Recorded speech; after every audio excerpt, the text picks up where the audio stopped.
एक कथा सुनाते हैं, सुनो। महाराष्ट्र में एक संत हुए श्री तुकाराम जी महाराज। क्या नाम था? जो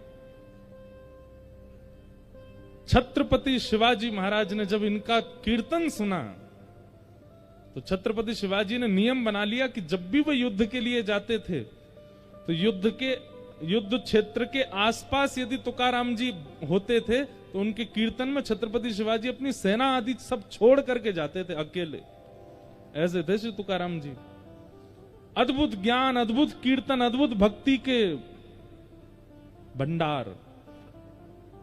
पंडरीनाथ भगवान, श्री विठ्ठल भगवान उनसे बहुत रीझे रहते थे। अब देखो, छत्रपति शिवाजी जिनके चरणों में नतमस्तक रहते हैं, साक्षात जगत नियंता जगदाधार पंडरीनाथ भगवान श्री विठ्ठल भगवान जब तुकाराम जी मंदिर में प्रवेश करते थे तो विठ्ठल भगवान की जो प्रतिमूर्ति थी वो जड़ से साक्षात सचल हो जाती थी। हंसने लग जाते थे ठाकुर जी, आंखें टिमटिमाने लगती थी ठाकुर जी की तुकाराम जी के आते। तुकाराम जी जिस गली से निकल जाते थे लाखों की तादाद में लोग उनके घेरा में चलते थे, आगे पीछे हाथ पांव जोड़ते हुए चलते थे। लेकिन जब तुकाराम जी अपने घर आते थे तो पत्नी उनकी बिल्कुल विपरीत थी। वो डांटती भी थी, फटकारती भी थी और खूब सुनाती भी थी।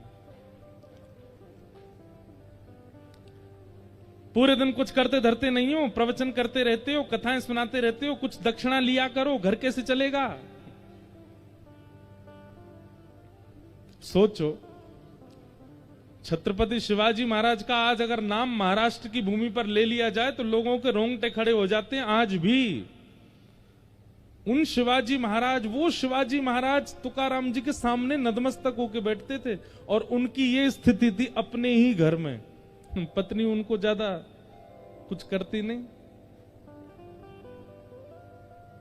लो, ये गन्ने, खूब सारे गन्ने दे दिए, इनको बेच के आओ और उसका जो पैसा मिलेगा लाके मुझको देना। घर चलाना आता नहीं है, बस पूरे दिन कथा प्रवचन करते रहते हो, जाओ चलो। तुकाराम जी निकल गए गन्ने लेके।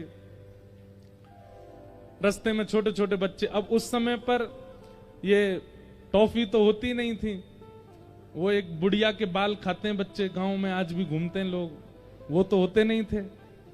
या ये चूरन चटनी आजकल जो बच्चे खाते हैं अपनी जीभ के सुख के लिए, ये सब पहले तो होता नहीं था। पहले तो आम होते थे, सेब होते, गन्ना होते, इनसे ही स्वाद लेते बच्चे। तुकाराम जी गन्ना लेकर के जा रहे अपने कंधे पर, खूब सारे। इतने में बच्चे पीछे पड़ गए, गन्ना दे दो, गन्ना दे दो।